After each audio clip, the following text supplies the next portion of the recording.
Hi everyone. As I was just taking my thumbnail picture, it felt really nostalgic. I feel like I used to do reading wrap-ups every month, and I'd quite often do the kind of book stack pose, and I haven't done that for ages. Often the books that I'm talking about when I do my wrap-ups are ones that I've already given to the charity shop or ones from the library, so I don't have them to do that picture, and I don't have that much of a sort of big stack to show you. So I don't know, it felt like the old days. I'm reading more at the moment, so I wonder if I might reinstate the monthly reading wrap-ups. I really focused on non-fiction in 2024, and I'm now focusing on fiction, and I'm just reading more because, well, it's partially that. It's partially that the books are just easier. You know, there are times when you don't want to sit down and learn things. So it's just a bit more accessible. But also, I've been being very good about not going on my phone as much and picking up books instead. So if I'm reading more, I'll talk about those books more. Wouldn't that be lovely? Also, because last year I focused a lot on reading books I wanted to read and actively searching out non-fiction that I wanted to read, I have loads of 5-star books. I haven't actually introduced what this video is about yet. I mean, hopefully the title makes that clear. These are the best books that I read in 2024. That pile I showed you, these are the ones I've kept. There are so many books that I'm going to talk about. I apologise if this ends up being a long video. I've written down 1, 2, 3, 4, 5, 6, 7, 8, 9, 10, 11, 12, 13, 14 books that I rated as 5-star. And I think I read 30 books over the year. So half of what I read was 5-star. How good is that? So obviously I was reading to the kind of books that I love, but not necessarily reading for entertainment or, you know, sometimes it's all right to read something that isn't your favourite. So it's interesting. I feel like I've kind of flipped to a different mode of reading because I've enjoyed what I've done this year, but I've like completed it. Also, before I get into talking about these books that I read, I wanted to address the fact I look a little bit questionable today. I've done my best. If you follow me on TikTok, you might have seen me filming this morning when I looked a little more dishevelled. I'm rather more fluffy than I would prefer to be. Again, in a nutshell, this is going to be a long video. Shout out if you want the sorry I'm rambling merch that I really should make. Basically, I've really hurt my shoulder, so apologies as well if I'm like reaching towards these books like an old lady. I've done something to my rotator cuff in my shoulder, and ordinarily if I get injuries it's from karate. If you are new to this channel, I do karate. This is from doing some cross stitch while watching an online CPD type thing, being on a Zoom meeting, Teams meeting, whatever it was, and just sitting awkwardly and kind of holding the fabric under tension while sitting awkwardly. I've really badly hurt my shoulder. What has that got to do with how I look? Well, number one, I am shattered. These bags under my eyes, I'd got rid of them over Christmas. They're back, so that's fun. But also, I can't wash my hair because I can't lift this arm. So I was going to wash my hair today. I haven't. And doing anything with my hair, even tying it up, I managed this morning, but it looked interesting. So this is as good as it's going to get. We're just going to roll with that. I probably should have filmed a video earlier in the week before this got worse. This has hurt all week, but I thought it would get better. And also I've been working on the soil book. More on that in another video. I started this week with the kids back at school. Well, my youngest had an inset day on Monday, but from Tuesday when they were all at school with like we're going to be so productive. I filed my taxes. I started working on formatting the soil book, and I've just sort of slowly just like declined. And already we're only a few days into me being back in the office, and I'm seriously injured and I look like a foot. Right, so I'm going to run back from earlier in the year to the end of the year. So these books are in chronological order. I went through Goodreads. I looked at what I had given 5 stars to. I've written them down and I'm just going to go through them. I will try to tell you about them as succinctly. How do you pronounce that word? I don't actually know. as possible, so that this video is not immensely long, because there are 14 books to talk about. If these are your kind of vibe, you're interested in like environmentally type stuff, there's a couple of karate books in there. There's some sort of social type books. If you're interested in that kind of stuff, then, hopefully you find some stuff that you might want to read. As always, I will link these books below via a bookshop link. I love bookshop.org. They have such good, vibes because of the support they have for indie bookshops, all that good stuff that they do.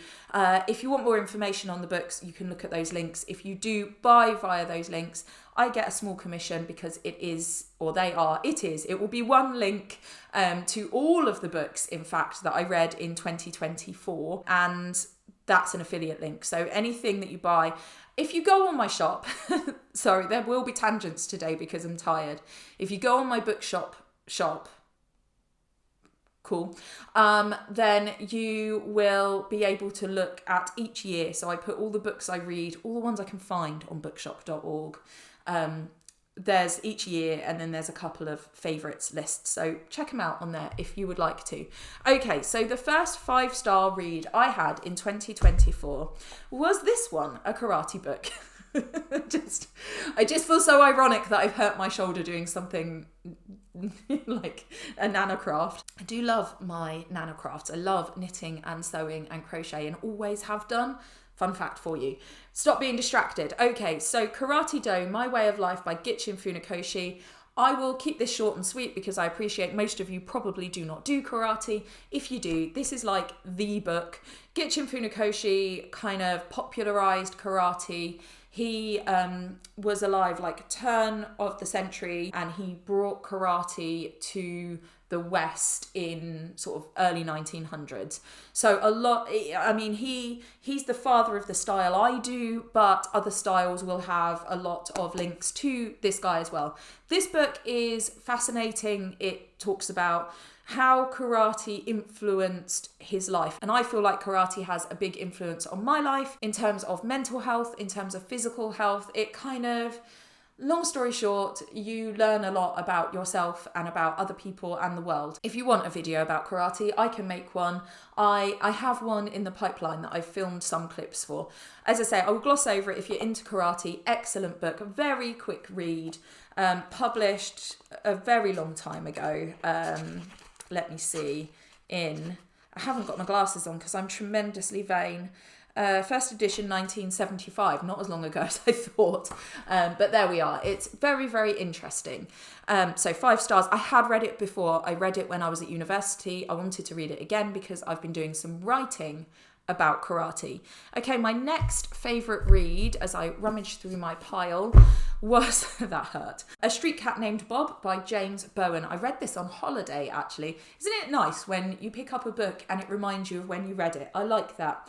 This is, so the author, James Bowen, was homeless, and he came across this cat, and it was sort of in the block of flats that he lived in, and he ended up taking the cat in because the cat kind of was quite insistent, and having responsibility for this cat, who seems like quite a special cat, changed his life. And it's a really lovely read, an inspirational read if you're an animal lover, if you are interested in sort of the social side of homelessness and all of that kind of stuff. Very interesting as well. Lovely. Really enjoyed that book. And Bob, sadly, is no longer with us. There are some children's books about Bob, and yeah, it's good stuff. It's all very nice. I mean, obviously, the guy was going through some hard times, but it's very uplifting. The next book on my list is one I don't have. No, I must have it. I'm sure I kept this. Let me go and see if it's on my bookcase. Found it, so this will not be in the thumbnail unless I take it again, which I might do. So, The Eloquence of the Sardine by Bill Francois. I've got a hair on me. I've got a lot of hairs on me, actually. Apologies about that. I really don't remember what this was about. Isn't it funny when you've given something 5 stars and you don't remember anything? I remember it was beautifully written, and that I picked it up in a Waterstones for $5, and I was quite thrilled because it was a beautiful hardback book. the back doesn't tell me a lot. So in leaf thing, in a series of exquisitely rendered vignettes of marine life, Bill Francois invites us on a whistle-stop global tour to reveal the mysteries of the sea, beginning with the simple eloquence of the sardine. It's essentially a series of short pieces, and it's beautifully written. There's a lot about sardines. I don't remember specifically. I think the reason I don't remember specifically is because it's bits, and it's not, there is a narrative, but it's not specifically about one thing, if that makes sense. If you're into the sea, I just remember it as being quite a beautiful thing to read. That's possibly one of the worst reviews I've ever done, because I don't really remember that book, but apparently I liked it when I read it. Next one on my list, which I need to turn over, was, I have this one as well. We're getting off to a good start. I don't know how to take this out of my pile without it hurting. Right. Women in the Martial Arts. So this is the other karate book that I enjoyed this year. This was edited by Carol A. Wiley. As you can see, I have made notes. This goes through different martial arts. It's written by lots of female martial artists. I seem to remember there's a lot about Kung Fu. But basically, they're all practitioners in different martial arts, giving their perspectives about things that apply to women or things specific to women. It's really, really interesting. There are some difficult stories in there. A lot of people do find martial arts because of sort of something traumatic. So there are some of those stories in here. But again, if you're interested in martial arts, I really enjoyed this. Got a lot from it. So that was a good one. It's quite old. I think you can probably see from the pictures. I think, was it published in the 80s? There's not huge amounts written about martial arts, 1992. So yeah, that's a relatively old book. Right, next one on my list was this one, The Anatomy of the Sea by Dr. David Ponsonby and Professor George Dussart. I got hold of this because George Dussart is my karate sensei. So another karate link. Sensei George is a professor emeritus in biological sciences. I've known him for years and years and years, so I knew that he knew lots about the sea and I knew he'd published things.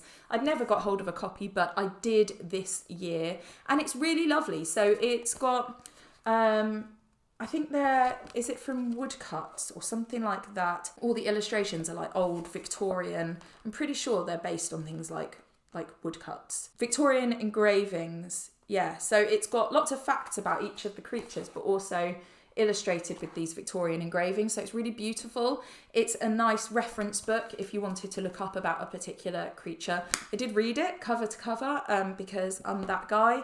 And it's really accessible. So yeah, that's a nice one to keep on my bookshelf to find out things about sea creatures. Loved that. And it's nice when it's someone you know, always adds a little bit. The next book that I read, I don't have in person. I think it was either a library book or one I got from a charity shop and gave back. I can't remember, but it was The Hate You Give by Angie Thomas. I'm sure lots of you will be familiar with the book and or the film. I had neither read nor seen either thing, so I thought I would have a read. I remember it being quite big on like Bookstagram and BookTube a few years ago, so I just hadn't got around to reading it. So in a nutshell, I feel like I've said in a nutshell quite a few times. Essentially, the plot of this is that the main character, Star, is at a party and a load of kind of stuff happens and she runs out of the party with her old friend Khalil, and Khalil is shot by a policeman. And the rest of the book follows the court case, the sort of fallout for her in terms of her mental health, in terms of her community, her relationships with lots of different people, how things are at school. It's a really thought-provoking read. It's incredibly well written. I really, really enjoyed it. I'm really glad that I read it. If you haven't read it, definitely worth a look at. The next book that I read that I gave 5 stars to, was Shadows of the Workhouse by Jennifer Worth. This is the sequel to Call the Midwife. I've read Call the Midwife, so I just picked this one up. Again, I think it was a charity shop one, so I bought it, read it, gave it back. I don't tend to keep fiction. You'll notice that the ones I have are the non-fiction reads. I really like this. It follows the same group of people. I'm sure lots of you have read or seen Call the Midwife. So it's stories of the various midwives and sort of the community in Poplar. And there was a particular story of some of the individuals in Poplar that I found really interesting. I think Jennifer Worth deals with things. I mean, obviously it's based on her own memories. I feel like she deals with what happened and the stories and her memories so sensitively, and clearly just really loved the people she worked with and had a great empathy for people. So yeah, I just found the stories very interesting. Some of my family are from London, and I, have heard stories of like wartime London. So I also feel like I have a slight personal connection to the setting, if that makes sense. Yeah, I really liked it. The next book that I gave 5 stars to was Half a World Away by Mike Gayle. And I feel like it's interesting with these 3 fictions that I enjoyed in a row. What they have in common is sort of an opportunity to learn about a particular place or time. And yeah, so The Hate You Give, Shadows of the Workhouse, and Half a World Away, there's like a sort of sociological side to it that I really enjoy, and I find that interesting. I can't help myself, but if I feel like I'm learning, then I enjoy it. So that was why all the non-fiction. But anyway, Half a World Away has got 2 main characters, Kerry and Noah. They are estranged brother and sister. Kerry lives on an estate in London, so again I felt a certain connection with that, and she is a single parent of a little boy called Kieren, and her estranged brother, so they were both adopted, and Noah, her brother, lives in this really expensive house. He's married with kids, he's got this very like luxe life, and it's about them finding each other, learning about the past and how they move forward together. And it's really well written, very sort of easy read, and really interesting and heartwarming. I really enjoyed it. Again, I read it when we were away for the weekend, and I absolutely just went through it. It was one that I was reading when we were sort of travelling, and yeah, loved it. The next one that I read was a library book. I don't have it. The Space Between Us by Doug Johnstone. This one was sort of a slight sci-fi. So there's a mysterious light in the sky. A creature lands in the ocean. It's like an octopusy thing, so I enjoyed that. And lots of people have what appear to be strokes that they suddenly recover from. And all these people come together to try and piece together what's happened.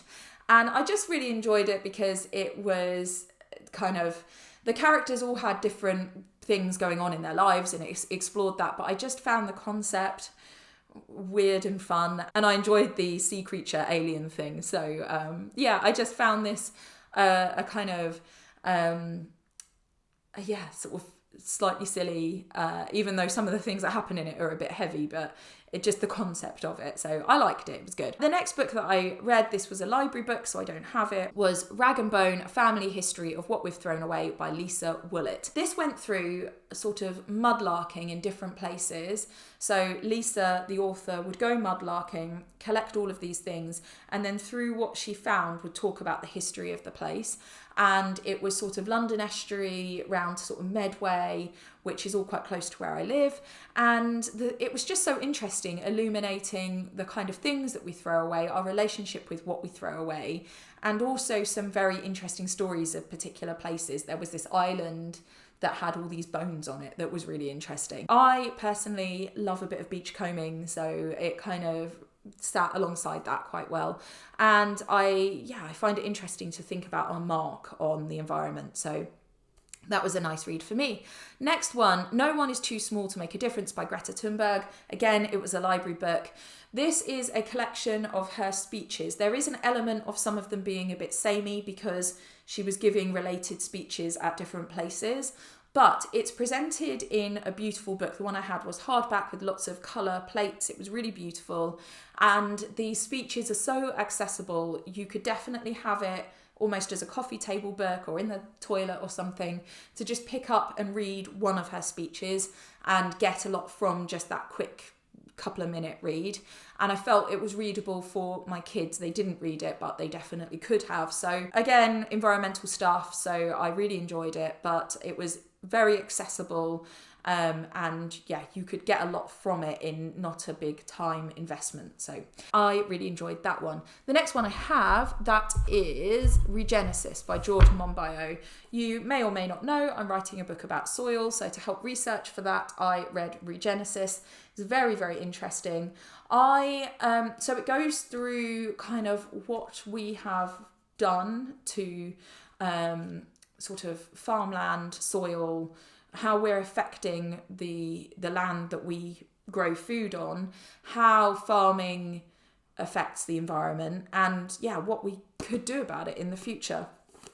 It's very interesting, the ways that he's looking at potentially tackling those things. His view on it is very, very interesting.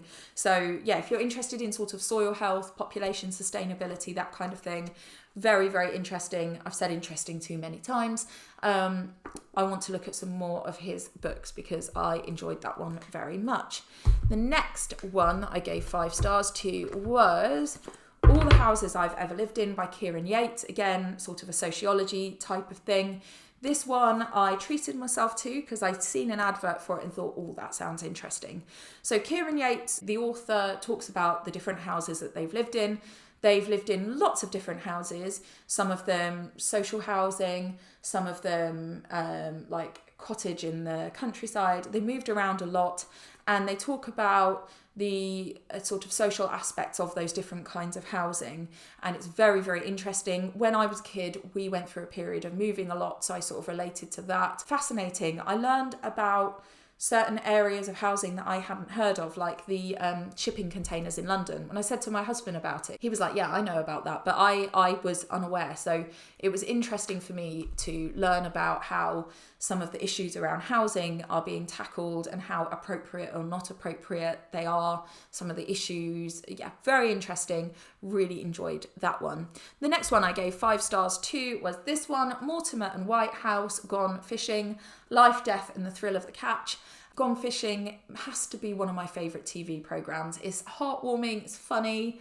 Mortimer and Whitehouse, if you don't know them, I'm sure lots of you do, are comedians from like the 90s. So I grew up watching programmes that these two had made.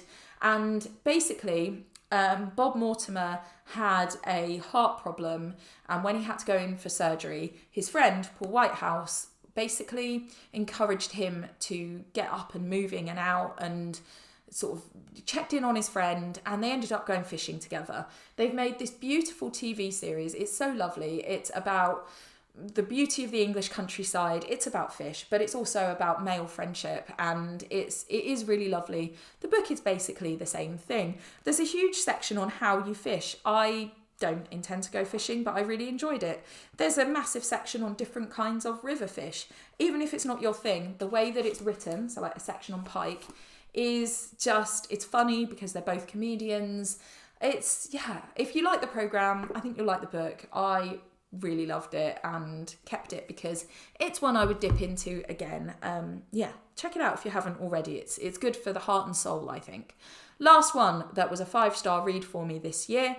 This is We Are Animals by Jennifer Case. I read this, I had a review copy, and it was an ebook, so hence I don't have it. And I reviewed this for the Association of Breastfeeding Mothers magazine. I really enjoyed reading it. It looks at, so Jennifer Case has a baby, and she sort of talks about her emotions, about, she's really, really raw and honest. And one of the bits that really hit me the most was her talking about her decision of whether she wanted a second child, and the sort of different conversations around that. Then the fact she fell pregnant before they'd kind of made a decision that maybe they wouldn't have a second child, and then navigating that and the implications on her mental health, on her relationship with her child, on how she felt as a mother. And people often shy away from these topics, and it was really powerful and viscerally written, and you're not left in any doubt that she absolutely loves her children, but also that she's honest about the effect on her. And I thought it was very like as I say, it was affecting. I just felt it was very, it was powerful, and I really enjoyed reading it. I feel like she has similar motivations to me writing Milk and wanting to share sort of an ordinary warts and all experience. So I definitely related with that. Really, really interesting read. So, as I said at the beginning, if any of that sounds like stuff you'd find interesting, do check them out. They are linked below, so there'll be a list of all the books I've talked about, so these and the ones that I don't have anymore. There will be all of them listed, and then a bookshop link at the bottom where you can find all of those books. So if you want to check them out, find out more about them, then you can do. I have really enjoyed reading a lot, so if you want to check them out, then you can do. I have really enjoyed reading a lot of non-fiction this year, as I said, but moving forward, I just think I want to read some kind of light stuff, and I want to read more, because when you want to sit and read, and you might be scrolling on your phone otherwise, you maybe don't want to read, you know, a story about soil health. It's not a story, a book about soil health. That maybe is going to require too much brain for you. So that's why I think I'm just taking a little turn and reading for entertainment a bit more at the moment, and I am enjoying it. Anyway, thank you for watching. I'm hoping that I will have more like reading related content coming up, because I am reading more. But as always, this channel has lots of bits and pieces about writing and books and stuff. So if you haven't already, please do subscribe. Leave me a comment. Have you read any of these books? Have you got any books that you would recommend based on the things I've talked about? I would love to know. Thanks very much, and I will see you all soon for another video. Take care.